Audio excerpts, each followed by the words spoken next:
नमस्कार, TV 27 news के इस खास कार्यक्रम शुद्ध सियासत में आपका स्वागत है। मैं हूं आपके साथ आलोक द्विवेदी। क्या यूपी के सीएम योगी आदित्यनाथ केंद्र की राजनीति में आकर कोई बड़ी पारी खेलने की तैयारी कर रहे हैं? ये सवाल इसलिए उठ रहा है क्योंकि कुछ दिनों से योगी आदित्यनाथ यूपी की सीमा लांघकर राष्ट्रीय मुद्दों पर बयान जारी कर रहे हैं। ऐसा नहीं है कि किसी राज्य के मुख्यमंत्री को राष्ट्रीय मुद्दों पर कुछ बोलने की मनाही होती है, लेकिन सीएम योगी हमेशा इन मामलों पर संयम बरतते देखे गए हैं। वैसे भी बीजेपी जैसे कैडर बेस पार्टी में कौन किस मुद्दे पर बयान देगा, ये बहुत ही अनुशासित ढंग से विभाजित होता है। अब तो योगी जी महाराष्ट्र में उठे औरंगजेब का मुद्दा हो, या फिर कॉमेडियन कुणाल कामरा का मामला हो, या फिर कर्नाटक में मुस्लिम आरक्षण का मुद्दा हो, सभी राष्ट्रीय मुद्दों पर खुलकर बयानबाजी कर रहे हैं। अभी एक समाचार एजेंसी को दिए इंटरव्यू में उन्होंने राहुल गांधी पर जमकर निशाना साधा। उन्होंने राहुल गांधी को राजनीति का नमूना भी कह डाला और यह भी कह दिया कि बीजेपी की राजनीति आगे बढ़ती रहे, इसके लिए राहुल गांधी जैसे नेता का होना जरूरी है। जब उनसे पूछा गया कि तीसरी बार भी यूपी के सीएम आप बनेंगे, तो योगी जी ने साफ कहा कि नहीं, मैं क्यों बन सकता हूं, बीजेपी का कोई भी कार्यकर्ता बन सकता है। ये पार्टी नेतृत्व को महत्व देने की कोशिश तो हो सकती है, लेकिन राजनीतिक गलियारों में इसके मायने ये निकाले जा रहे हैं कि सीएम योगी का कद लगातार बढ़ रहा है और अब वो केंद्रीय राजनीति में बड़ी भूमिका निभाने की तैयारी में है। हाल ही में यूपी के बीजेपी विधायक श्याम प्रकाश ने कहा था कि योगी जी अब दिल्ली जाएंगे और केशव मौर्य यूपी के सीएम बनेंगे। सार्वजनिक रूप से दिए इस बयान ने भी इन अटकलों को हवा दे दी है। ओपी राजभर ने कहा है कि एनडीए में ऑल इज वेल है। समाजवादी पार्टी के प्रमुख अखिलेश यादव ने भी राजनीतिक गलियारों में हो रही इस चर्चा का समर्थन किया है और कहा है कि सीएम योगी दिल्ली में रिप्लेसमेंट के लिए एकदम योग्य हैं। हालांकि अखिलेश ने यह भी कहा कि सीएम योगी ने इंटरव्यू में जो हिंदू मुस्लिम भाईचारे की बात कही है, इसके पीछे का राज यही है कि उनकी कुर्सी डगमगा रही है। उन्होंने कहा कि सीएम योगी का मथुरा को लेकर जो बयान आया है वो भी विदाई की भाषा है। सीएम योगी ने मथुरा को लेकर कहा है कि हम कोर्ट के आदेश का पालन कर रहे हैं, वरना वहां बहुत कुछ हो गया होता। ऐसे में शुद्ध सियासत में सवाल यह है कि क्या सीएम योगी आदित्यनाथ को बीजेपी केंद्रीय राजनीति में लाने जा रही है? क्या कट्टर हिंदुत्व की विचारधारा को आगे बढ़ाने के लिए योगी का कद बढ़ाया जाएगा? क्या सीएम योगी का राष्ट्रीय मुद्दों पर बयानबाजी दिल्ली आने की तैयारी है? क्या योगी के केंद्रीय राजनीति में आने से एनडीए गठबंधन के घटक दलों पर असर पड़ेगा? ये तमाम सारे बड़े सवाल जिनका जवाब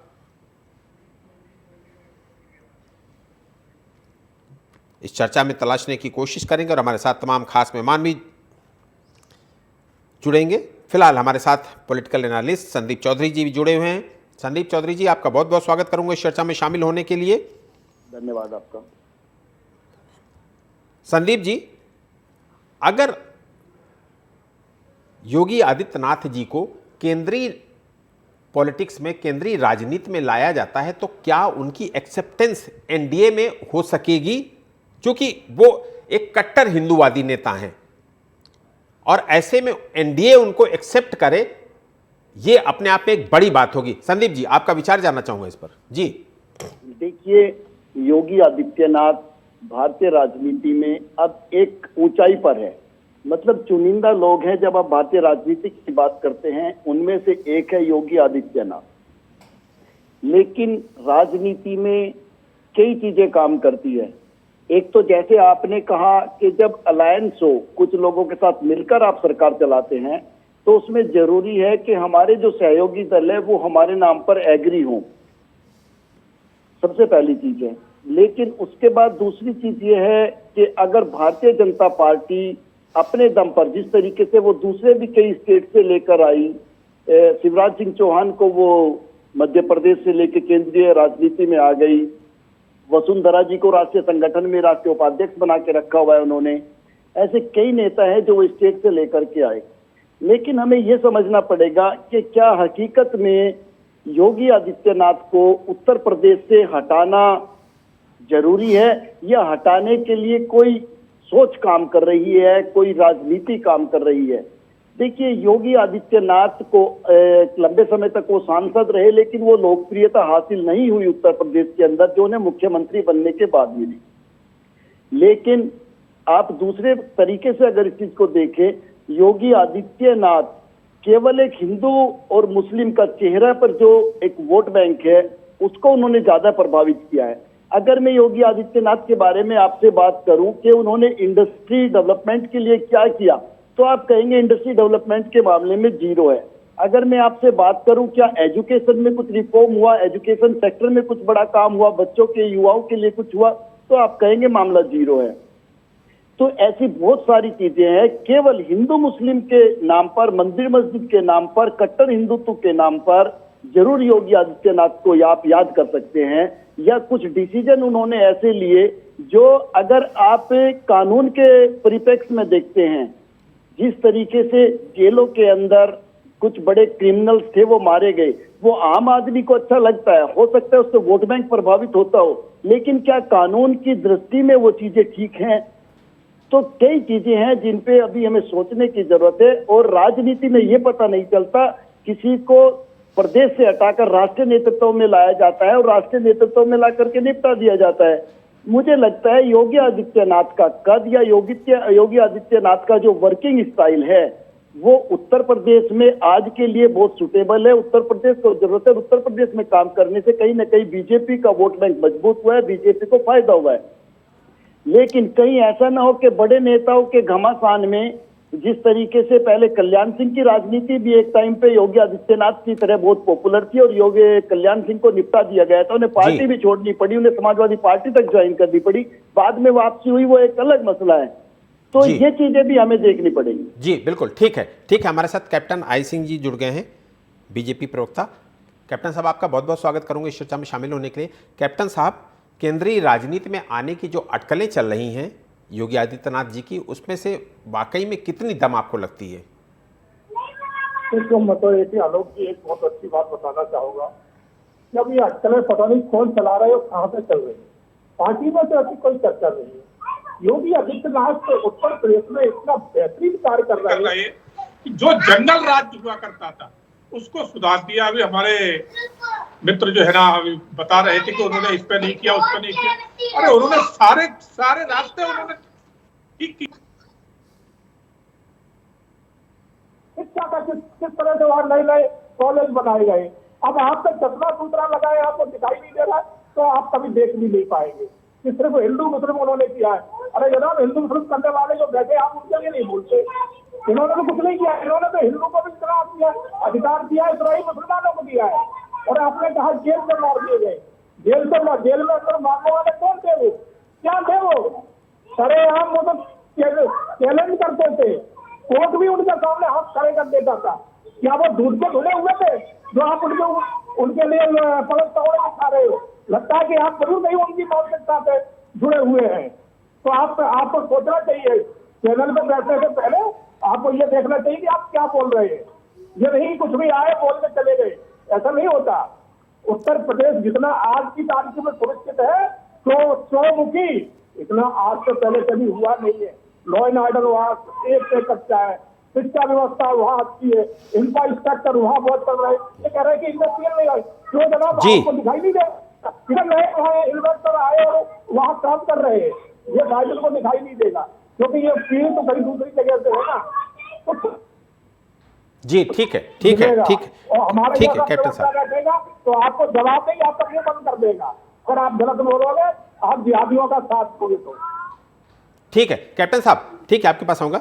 संदीप जी, मैं ये भी जानना चाहूँगा आपसे, आपकी राय भी जानना चाहूँगा, क्योंकि मोदी जी के बाद वहाँ पर कई और प्रभावी नेता हैं। गृह मंत्री अमित शाह जी भी बहुत प्रभावी नेता हैं, जेपी नड्डा जी हैं, अभी जो वर्तमान में बीजेपी अध्यक्ष हैं, राष्ट्रीय अध्यक्ष हैं, वो भी बहुत प्रभावी नेता हैं, करिश्माई नेता हैं ये लोग सब। योगी जी के अगर केंद्रीय राजनीति में आते हैं तो क्या वो जो सेकेंड लाइन है मोदी जी के बाद की, वो उनको एक्सेप्ट करेगी? देखिए, बहुत अच्छे सवाल है आपका। और मैं जो बीजेपी के प्रवक्ता बोल रहे थे उनको बता दूं, मैं ना कांग्रेस का प्रवक्ता हूं, ना समाजवादी पार्टी का, ना मैं बीजेपी का प्रवक्ता हूं। हाँ, मैं बीजेपी के राष्ट्रीय उपाध्यक्ष रहे सत्यपाल मलिक जी का गवर्नर रहते हुए एडवाइजर जरूर रहा हूं, लेकिन जो बात सच है वो कही जाएगी। योगी आदित्यनाथ संगठन के व्यक्ति नहीं रहे हैं। योगी आदित्यनाथ एक हिंदुत्व का चेहरा रहे हैं, एक मठ से जुड़े रहे हैं, सांसद रहे हैं, और उत्तर प्रदेश की राजनीति को डिमांड थी उनको मुख्यमंत्री बनाने की, और उत्तर प्रदेश की राजनीति के साथ साथ बीजेपी को भी जरूरत थी, बीजेपी का भी वोट बैंक उन्होंने बढ़ाने का काम किया है। लेकिन आपको ये भी मानना पड़ेगा, जिस तरीके से आपने कहा कि राष्ट्रीय नेतृत्व, अगर मैं आपसे बात करूं राष्ट्रीय नेतृत्व की, जो हम बात करते हैं आज की तारीख में भारतीय जनता पार्टी में राष्ट्रीय नेतृत्व के नाम पर केवल और केवल एक व्यक्ति है जो फर्स्ट पायदान पर है।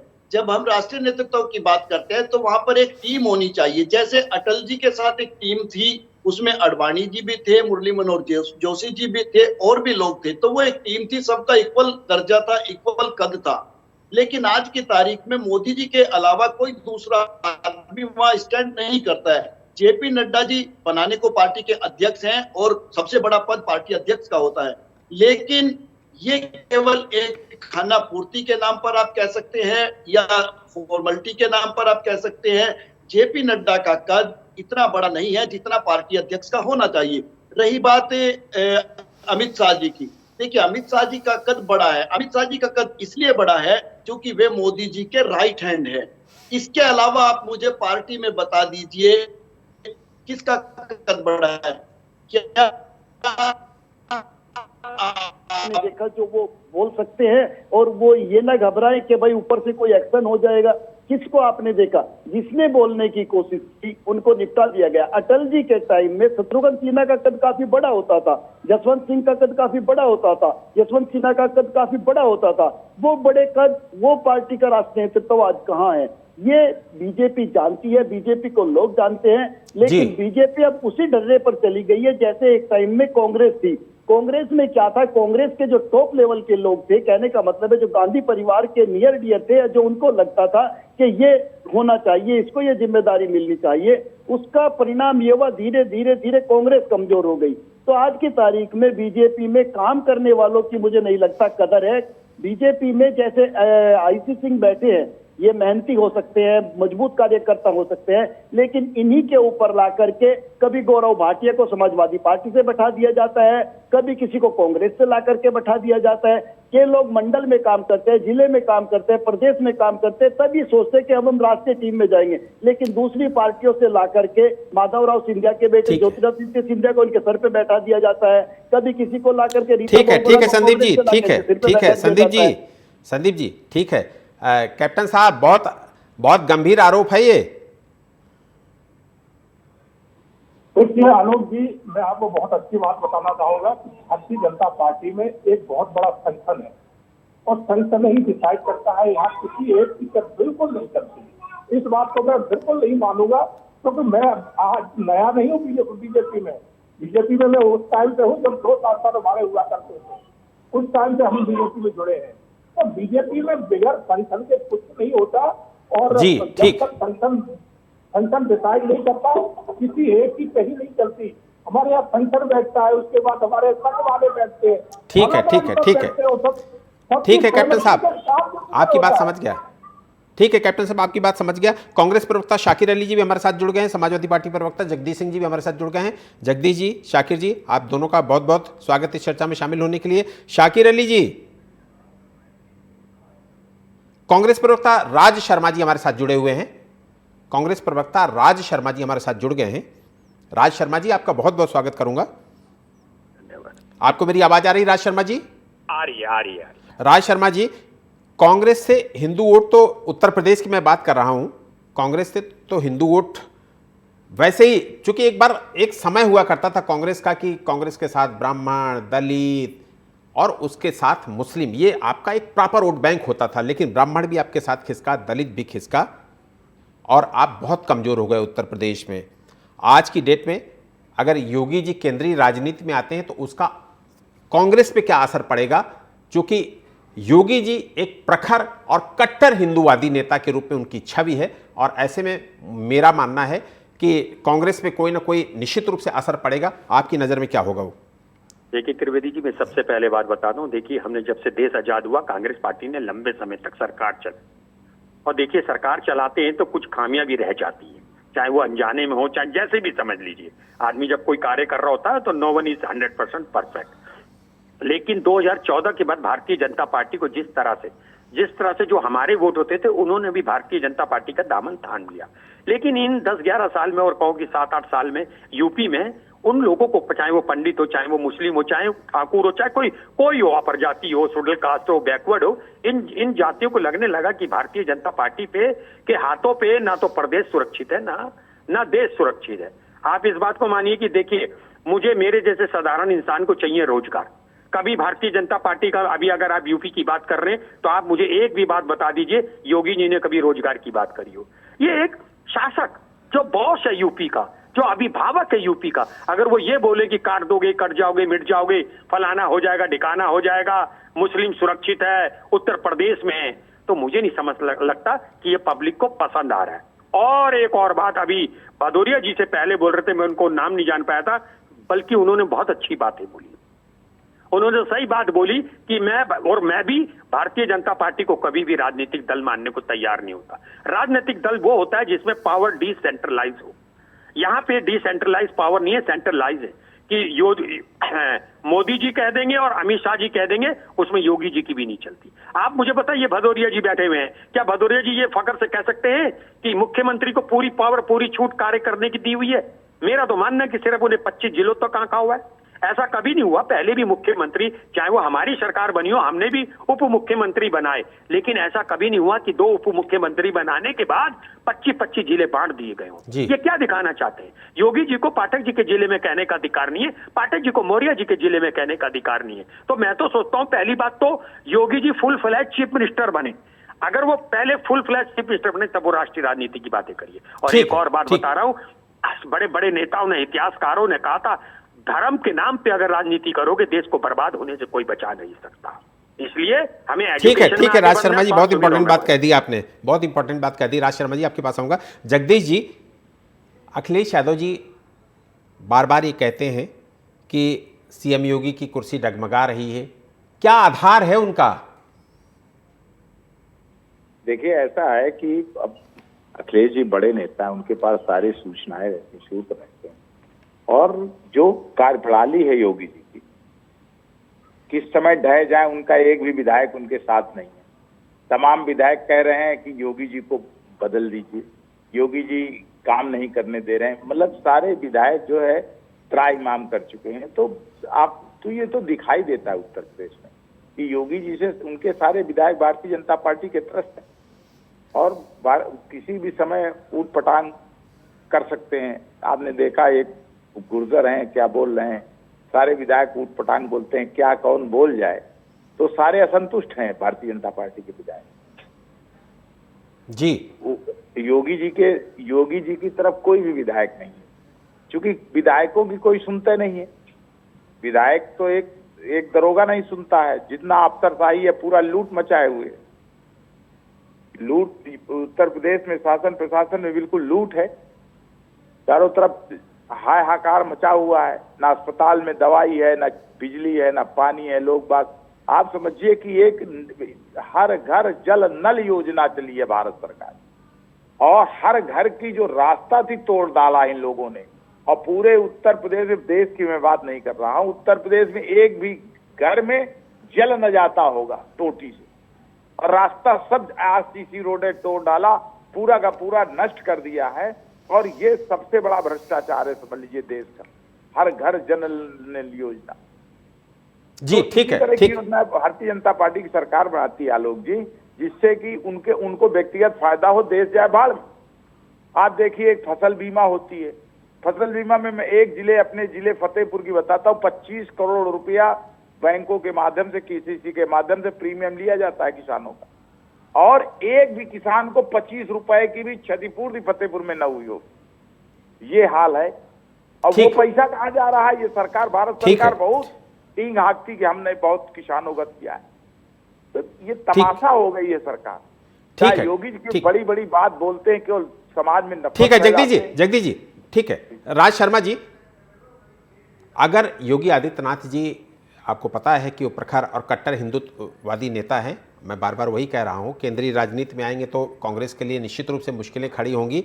और बार बार वो कहते भी हैं कि कांग्रेस ने 3 तलाक जैसी कुप्रथा को खत्म नहीं किया, धारा 370 को नासूर बनाकर रख दिया था। वो तो बीजेपी है जो आगे आकर कुछ अल्पसंख्यक वर्ग के लिए सोचती है, वरना कांग्रेस हमेशा तुष्टीकरण की राजनीति करती रही है, अपने फायदे के लिए अल्पसंख्यकों को इस्तेमाल करती रही है। और इस तरीके के बयान योगी आदित्यनाथ जी के जो भी आते हैं वो कांग्रेस को कहीं ना कहीं क्षति पहुंचाते हैं।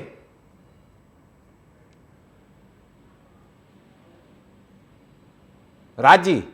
जी, मैं एक बात आपसे कहना चाहता हूं, मैं दावे के संग कहता हूं और भदौरिया जी के द्वारा मैं एक संदेश देना चाहता हूं कि आप अपने कांग्रेस के हमारे लीडर जो शीर्ष नेतृत्व है वो बैठ लें और भारतीय जनता पार्टी के शीर्ष नेतृत्व बैठे, और मैं कहता हूं हिंदुस्तान का सारा मीडिया बैठे और अपना अपना विजन बताए। और एक और बात जो आप कह रहे हैं कि योगी जी आप सहज रहते हैं हमसे। योगी जी ने, आप मुझे बताइए, मैं बार बार एक ही बात कहना चाहता हूं कि योगी जी ने पिछले 7-8 सालों में मुझे बताइए कि एजुकेशन की बात करिए, स्वास्थ्य की बात करिए। मैं एक और बात बता रहा हूं, योगी जी को समझ नहीं आती है फाइल।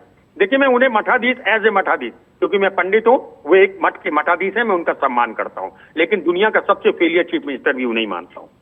उन्होंने कोई काम नहीं किया। आप बताइए क्या काम किया? स्मार्ट सिटी के नाम पे उत्तर प्रदेश को छला जा रहा है। आज रोड बन जाती है, अभी मार्च में रोड बन जाएगी, मई में पाइपलाइन बिछेगी, जून में बिजली की तारें बिछेंगी। एक रोड एक ही बार बननी चाहिए वो 35 बार बनाते हैं। ये क्या देश की जनता ये नहीं दे रही है? 600 रुपए की लाइट के ये लोग कम से कम नहीं तो 4-4 हजार रुपए का बिल पास कराते हैं। एक लाइट लगने का वो होता है ESSR करके जो स्मार्ट सिटी में लग रही है, उसमें कितना गड़बड़ झाला कर रहे हैं। मगर और एक के बात कहना चाहता हूं, कस्तूरबा गांधी जो स्कूल है आवासीय विद्यालय, उनका इनके पास बजट देने को नहीं है। इससे काम नहीं चलेगा। देश की मेरे जैसा साधारण आदमी चाहता है कि कम से कम शिक्षा अच्छी मिले, स्वास्थ्य सुविधाएं अच्छी मिले। मैं आज कहता हूं, मुझे भदौरिया जी से एक सवाल करना है कि मुझे बता दें 75 जिलों में एक डिस्ट्रिक्ट हॉस्पिटल में बता दे जहां पे डॉक्टर पूरे हो, जहां पे दवाई अच्छी मिलती हो। कोई नहीं बता सकते। शिक्षक इनके पास पूरे नहीं है, और अब ये बात करते हैं, इधर उधर की बातें करते रहते हैं। देश ने और प्रदेश ने इन्हें इसलिए नहीं चुना था, इसलिए नहीं चुना था त्रिवेदी जी। देश की जनता ठगा हुआ मान रही है। और अभी जगदीश भाई सही बात कह रहे थे कि मुझे इतना बता दे कि अमित शाह जी और मोदी जी के बाद तीसरे किसकी बात चलती है? और ये कह दे कोई, मैं कहता हूं मुकर होके कोई कह दे कि योगी जी को स्वतंत्रता है डिसीजन लेने की। अरे वो तो डरते रहते हैं, उनके ऊपर 2-2 चौकीदार बैठा दिए जाते हैं। इस तरह चलाई जाएगी सरकारें? ठीक है भदौरिया जी इन सब चीजों का जवाब देंगे। भदौरिया जी, एक चीज बहुत इंपॉर्टेंट है कि जिस तरीके से पीएम मोदी की एक्सेप्टेंस बीजेपी में रही, एनडीए में रही, सहयोगी दल, देखिए तमाम इस विपरीत परिस्थिति में भी आप 240 में इस बार लोकसभा में सिमटे, आपके साथ जो टीडीपी और जेडीयू जैसे दल रहे, उनका सामंजस्य, उनका तालमेल पीएम मोदी जी किस तरीके से करते हैं पूरा देश देखता है। दोनों पक्षों को संतुष्ट किस तरीके से रखते हैं ये पूरा देश देखता है। क्या इस रोल में योगी आदित्यनाथ जी अपने सहयोगियों को, बीजेपी के सहयोगियों को संतुष्ट कर पाएंगे? देखिए आलोक जी, योगी आदित्यनाथ एक कुशल शासक है, कुशल सन्यासी है, कोई उनको नेता नहीं कहेंगे।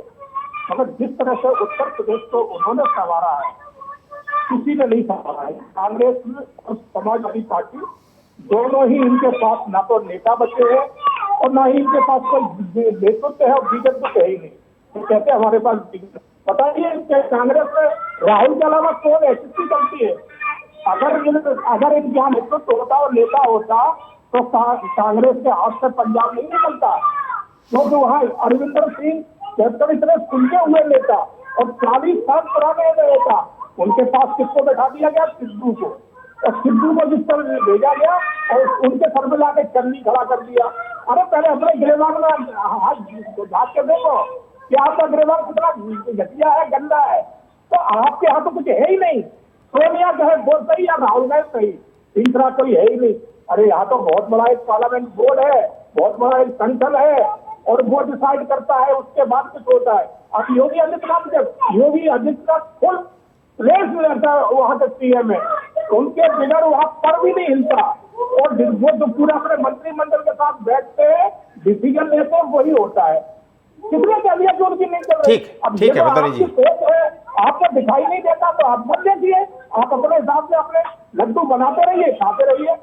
ठीक है, ठीक है, ठीक है, ठीक है, ठीक है भदौरिया जी, ठीक। अलग भी समझ लें, क्योंकि हमारे ये तीन लोग हमारे खिलाफ बोल रहे हैं, तो हमें तीन का जवाब तो देना पड़ेगा ना। अभी आपके पास फिर आऊंगा। एक सवाल संदीप जी से भी ले लेता हूं। उत्तर प्रदेश में इतना बढ़िया व्यवस्था कुछ हुआ, किसी ने काम नहीं कहा, क्योंकि उनके वो सूट नहीं करता है ना, उन्हें वो सूट नहीं कर रहा है। ठीक है, ठीक है, ठीक। भदौरिया जी, वक्त कम होता है, थोड़ा सबसे बात कर लूं। आपकी सारी बात मुझे लगता है राज जी भी समझ गए, जगदीश जी भी समझ गए। संदीप जी, एक बहुत इंपॉर्टेंट बात, जिस तरीके से देश के साथ साथ विदेशों में भी पीएम मोदी ने अपनी एक छाप छोड़ी, योगी आदित्यनाथ जी अगर केंद्रीय राजनीति में आते हैं तो क्या वो छाप जो पीएम मोदी ने नेशनल इंटरनेशनल छाप जो छोड़ी है, क्या उस स्थान तक योगी आदित्यनाथ जी पहुंच पाएंगे? अच्छा, आप मुझे ये बताइए, अगर हमारे टीवी चैनल या न्यूज़पेपर्स में कोई चीज निकलने लगे कि भाई हिंदुस्तान विश्व गुरु बन गया है या विकसित भारत हो गया है या मोदी जी देश के सर्वश्रेष्ठ नेता हो गए, आप मुझे ये बताइए, देश का सर्वश्रेष्ठ होने के लिए क्या करना पड़ेगा? क्या आपने जो पाकिस्तान हम टूटकर हिंदुस्तान से अलग हुआ था उसको जीत करके हिंदुस्तान में मिला लिया है, या आपने बांग्लादेश को मिला लिया है, या आपने हिंदुस्तान के सीमाओं का विस्तार कर दिया है, या हमने कोई नई चीज ऐसी क्रिएट कर दी है जो दुनिया में किसी के पास नहीं है, या हम कोई ऐसी सर्विसेज पूरी दुनिया को दे रहे हैं जिसमें हिंदुस्तान का डंका बज रहा है, या खाली मैं ये कहने लगूं कि टीवी 27 जैसे सभी न्यूज चैनल अपने अपने चैनल को बताते हैं कि हम नंबर 1 हो गए हैं। आज तक का आप देखेंगे उठा के कहेगा मैं नंबर 1 हो गया, एबीपी को देखेंगे कहेंगे मैं नंबर 1 हो गया, टीवी 27 को देखेंगे वो नंबर 1 हो गया, आप इंडिया टीवी को देखेंगे रजत शर्मा कहेंगे हमारा टीवी नंबर, क्या सब लोग नंबर 1 पर ही हैं? यह हिंदुस्तान का मीडिया या इसको आप प्रचार कह सकते हैं। अदरवाइज आप मुझे कोई एक ऐसी चीज बताइए, क्या मोदी जी IITian है, या मोदी जी ने ऑक्सफोर्ड को टॉप किया हुआ है, या उन्होंने कोई रिसर्च करके, या वो अब्दुल कलाम की तरह कोई मिसाइल छोड़ करके हिंदुस्तान में आए? संदीप जी, वक्त हमें इतने की इजाजत देता है। आपका बहुत बहुत शुक्रिया करूंगा, और कैप्टन आई सिंह भदौरिया आपका भी बहुत बहुत शुक्रिया करूंगा, राज शर्मा जी आपका भी बहुत बहुत शुक्रिया करूंगा, जगदीश जी आपका भी बहुत बहुत शुक्रिया करूंगा। योगी आदित्यनाथ को अक्सर प्रधानमंत्री नरेंद्र मोदी के बाद उनके उत्तराधिकारी के तौर पर देखा जाता है, लेकिन योगी आदित्यनाथ ने इसी महीने एक पत्रिका को दिए इंटरव्यू में इन अटकलों के उलट बयान दिया। बीजेपी में पीएम मोदी के वारिस के तौर पर देखे जाने के सवाल पर सीएम योगी ने कहा था कि वो दिल्ली की ओर नहीं बल्कि वापस गोरखपुर की ओर जाना चाहते हैं। उन्होंने कहा था कि मैं कोई वारिस नहीं हूं, मैं योगी हूं और योगी के रूप में ही काम करना चाहता हूं। शुद्ध सियासत में इतना ही। देश और दुनिया की तमाम बड़ी खबरों के लिए आप देखते रहिए टीवी 27 न्यूज़। नमस्कार।